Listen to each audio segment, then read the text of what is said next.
లోకేష్ గారు ఎలా ఉండబోతుంది అంటారు? ఎందుకంటే ఒకప్పుడు ఎన్నో విమర్శలు ఎదుర్కొన్న వ్యక్తి ఆయన, బట్ ఈరోజు విమర్శించిన వాళ్ళతోనే ప్రశంసించుకునే స్థాయికి చేరుకున్నారు.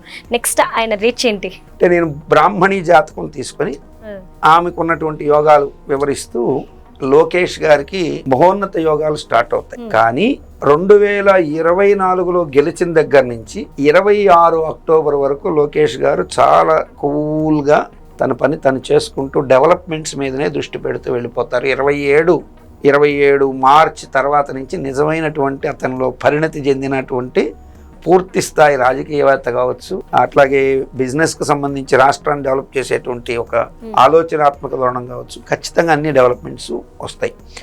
కానీ ఈవెన్ దో తెలుగుదేశం సభలో కూడా ఆయన సభను ప్రసంగిస్తుంటే ఆయన కొంచెం అగ్రెసివ్గా లేడు. మాకు ఏదో కింద స్థాయి వైసీపీ నాయకుల్ని రెడ్ బుక్ పట్టుకొని బెదిరించినంత స్పీడ్ లేడని చాలా ఉన్నా ఆయనకి ఆవేశం లేక కాదు, ఆవేశంతో పాటు సరైనటువంటి ఆలోచనాత్మక గ్రహమైనటువంటి గురువు కూడా అద్భుత యోగాన్ని ఇస్తూ ఉన్నాడు. చాలా కూల్ గా, ఇప్పుడే కాదు 27 వరకు చాలా కూల్ గా ఉంటాడు.